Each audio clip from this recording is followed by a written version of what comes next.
ఆదియందు దేవుడు భూమ్యాకాశములను సృజించెను. భూమి నిరాకారము గాను శూన్యము గాను ఉండెను. చీకటి అగాధ జలము పైన కమ్మియుండెను. దేవుని ఆత్మ జలముల పైన అల్లాడుచుండెను. దేవుడు వెలుగు కమ్మని పలుకగా వెలుగు కలిగెను. వెలుగు మంచిదైనట్టు దేవుడు చూచెను. దేవుడు వెలుగును చీకటిని వేరుపరచెను. దేవుడు వెలుగునకు పగలనియు చీకటికి రాత్రి అనియు పేరు పెట్టెను. అస్తమయమును ఉదయమును కలుగగా ఒక దినమాయెను.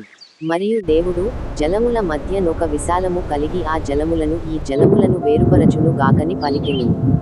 దేవుడు ఆ విశాలము చేసి విశాలము క్రింది జలములను విశాలము మీది జలములను వేరుపరపగా ఆ ప్రకారమాయెను. దేవుడు ఆ విశాలమునకు ఆకాశమని పేరు పెట్టెను. అస్తమయమును ఉదయమును కలుగగా రెండవ దినమాయెను. దేవుడు ఆకాశము క్రిందనున్న జలములొకచోటనే కూర్చబడి ఆరిన నేల కనబడును గాకని పలుకగా ఆ ప్రకారమాయెను. దేవుడు ఆరిన నేలకు భూమి అని పేరు పెట్టెను. జలరాశికి ఆయన సముద్రములని పేరు పెట్టెను. అది మంచిదని దేవుడు చూచెను.